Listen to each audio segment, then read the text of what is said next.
গল্পের রবিবারের বন্ধুরা সবাই খুব ভালো আছো নিশ্চয়ই। আমি শাশ্বতী চলে এসেছি তোমাদের কাছে আরও একটা নতুন গল্প নিয়ে। তোমরা যারা আমার চ্যানেলে নতুন বন্ধু, চ্যানেলটা সাবস্ক্রাইব করে নিও প্লিজ, আর পাশে থাকা বেল আইকনটা ক্লিক করে দিও যাতে কোনো গল্প আপলোড করলে সঙ্গে সঙ্গে তা পৌঁছে যায় তোমাদের কাছে। চলো আর কথা না বাড়িয়ে শুরু করি আজকের গল্প। আজ আমি তোমাদের যে গল্পটা শোনাবো সে গল্পটা গোপাল ভাঁড়ের একটা মজার গল্প। গল্পের নাম বৃষদুগ্ধ। মহারাজ কৃষ্ণচন্দ্র একদিন গোপালের বুদ্ধি পরীক্ষা করার জন্য বললেন, গোপাল, কাল আমাকে 1 সের ষাঁড়ের দুধ এনে দিও দেখি। এ কথা শুনে গোপালের তো চক্ষু চড়ক গাছ। সে কি, ষাঁড়ের দুধ? সে আবার কখনো হয় নাকি? সে মহারাজকে জানালো, মহারাজ, ষাঁড়ের দুধ তো পাওয়া যায় না, গরুর দুধ পাওয়া যায়, আমি গরুর দুধ এনে দিতে পারি। গোপাল যতই বোঝাতে চায় মহারাজ কিছুতেই শুনতে চান না। মহারাজের জেদ, তিনি ষাঁড়ের দুধই খাবেন। মহারাজের জেদ দেখে গোপাল চিন্তা করতে করতে বাড়ি ফিরে গেল। কোনো উপায় না দেখে শেষে গোপাল দরজা বন্ধ করে শুয়ে পড়ল। এই অবস্থায় গোপাল তার স্ত্রীর কাছে সব কথা খুলে বলল।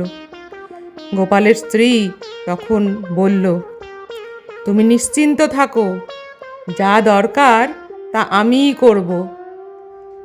এখানে বলে রাখা দরকার, গোপালের স্ত্রীও ছিল প্রখর বুদ্ধিমতী।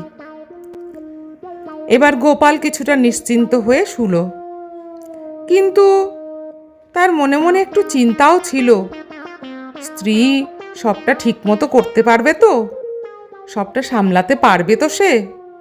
কি জানি। গোপাল একটু চিন্তিত হয়েই শুয়ে পড়ল।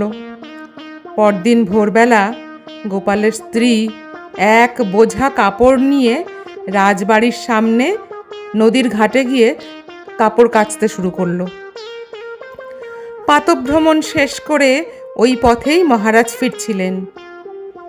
নদীর ঘাটের কাছে এসে দেখে এক পরমা সুন্দরী যুবতী সেখানে বসে কাপড় কাচছে। মহারাজ মহিলাটিকে দেখে কোনো সম্ভ্রান্ত ঘরের স্ত্রীলোক ভেবে বললেন, মহাশয়া, এসব দাসদাসীর কাজ কি আপনাকে মানায়? আপনাকে দেখে কোনো সম্ভ্রান্ত পরিবারের গৃহবধূ মনে হচ্ছে, তবে আপনি এমন কাজ করছেন কেন? কোনো দাসীকে দিয়ে পাঠালে পারতেন তো। গোপালের স্ত্রী এই কথা শুনে বলল, নিরুপায় হয়েই কাজ করতে হচ্ছে আমাকে মহারাজ।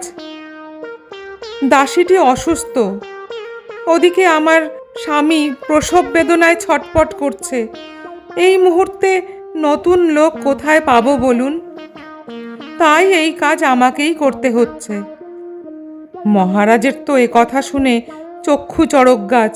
তিনি তখন জানতে চাইলেন, আপনার স্বামীর প্রসব বেদনা উঠেছে? এ কি অসম্ভব কথা বলছেন, এ তো সম্ভব নয়। সুযোগ পেয়ে গোপালের স্ত্রী এবার বলল, অসম্ভব কিছুই নয় মহারাজ। আমি শুনতে পেলাম আপনি নাকি একজনের কাছে ষাঁড়ের দুধ খেতে চেয়েছেন। ষাঁড় যদি দুধ দিতে পারে তো আমার স্বামীর প্রসব বেদনা উঠবে, এ কি খুব একটা আশ্চর্যের বিষয়? লজ্জিত হয়ে মহারাজ বুঝতে পারলেন, এ মহিলা আর কেউ নয়, এ গোপালের স্ত্রী। কোনো কথা না বলে তিনি খুব তাড়াতাড়ি সেই স্থান ত্যাগ করলেন এবং যথা সময়ে গোপালকে ডেকে তার স্ত্রীর বুদ্ধিমত্তার জন্য যথাযোগ্য পুরস্কৃত করলেন।